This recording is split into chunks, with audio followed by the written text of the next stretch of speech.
So I'm starting the video here with the panels all taken off already because I had them all off already for my steering post vibration rings. From here, it's fairly easy. The exhaust is mostly held in by that kind of spring. And if you have pliers that look like this or a J-hook type tool, they're pretty easy to get out of there. So take all your springs off. And this one you can leave in there. There's enough wire here, Skidoo's friendly like that you can just put the exhaust can over here, bungee cord it so it doesn't take a tumble, and continue on. You will have to take this sensor out, and I highly suggest putting some penetrating lube in there. This, or Move It, or WD, whatever you got. Soak that on the night before if you can, as well as those bolts in there. That's going to be the hardest part of the exhaust replacement. Those header bolts tend to be rusty and very stuck on there because they get very hot. So put some moving spray on there, give it a day, spray it some more, and come back and attack this project. I'll show you the tool setup I use. So this sensor was way harder to get out of there than I honestly expected. I wouldn't be surprised if this snaps on some people if it's never been out and you have an older machine. Don't stress if that happens. You're replacing the pipe anyways, and they make new ones every day. Everybody has broke things while they're taking things apart.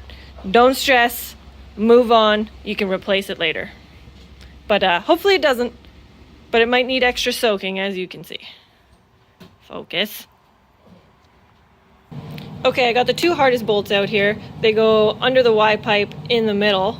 I needed this 6mm Allen ball end socket with a 1/4 inch drive, 1/4 inch extension. If you had a regular one like this, it might work, or a long one like this if you had a wobbler extension. This was the money shot for me though. So if you don't have that kind of socket, get those before you start this project, or you're not going to get those two bolts out. Okay, I'd just like to add that I needed that particularly special setup also to get this outside bottom bolt out. Up at the top, I needed long 6mm Allen heads and short 6mm Allen heads. So I'm going to go ahead and say you need an array of 6mm Allen head sockets for this job. All right, so we got the Y pipe off. There's all this gunk here where the gasket surface is going to go. So I'm going to go ahead and get some brake clean and clean that up before installing the new Y pipe, and I suggest you do the same. Okay, so those surfaces are all cleaned up. It does recommend running a tap through there, the threads, but I don't see any Loctite in there, and I don't have the tap, so I'm going to skip that. Sorry, SLP. One side note, you are going to have to put in some holes if you have an XM. You need to drill this hole. It's about 2.5 inches from there, 2.5 inches from there, and put a rivet. If you don't have a rivet gun, you can just use the little bolt. You will have a nut sticking out the bottom or the bolt head, but it's not the end of the world.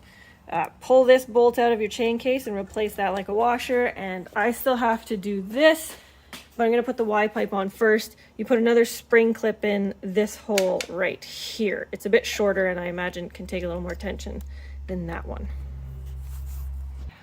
Well, on a scale of 1 to 10 on fun, I'd call that job a 2.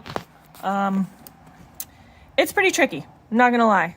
You are definitely going to need this setup, which is a 1/4 inch 6mm ball end Allen socket with a universal or a swivel, whatever you want to call that, and an extension. Now the tricky part is the two modified bolts that they give you go on the bottom insides down here. You're going to put the one over here in first, like halfway. Then you're going to shimmy the whole Y pipe in there, kind of get it over. There's you can kind of see, maybe there's little cutouts on the bottom, so you can slide that side over the bolt. Then you put this bolt in, snug them up, otherwise they will bind on the Y pipe if there's too much thread showing. So you have to get those in first. Then you slide the gaskets in the side, put the rest of the bolts in a little bit, same on the other side. Now you proceed to your torquing pattern of an X inside to outside. So bottom, up, so on and so forth. It was tricky. You're probably going to swear at it. You're probably going to get frustrated. And this is about as far as you're going to want to get in one day. So take your time. It's hard. It's doable, but make sure you get this set up or it is absolutely not doable. This tool is mission critical. Don't forget, if you have an XM, you gotta do this rivet and this nice fancy reflective tape. I was gonna skip it honestly, but why not add some pizzazz under the hood? Sure. Looking good. The final touches are on. We have a full exhaust system here. So when you're doing your final steps, these springs down here get doubled up. SLP sends you 4 extras. Don't replace the stockies, add them. So you're doubling up on both sides. Yeah, it looks messy, but more power, more pressure, more springs.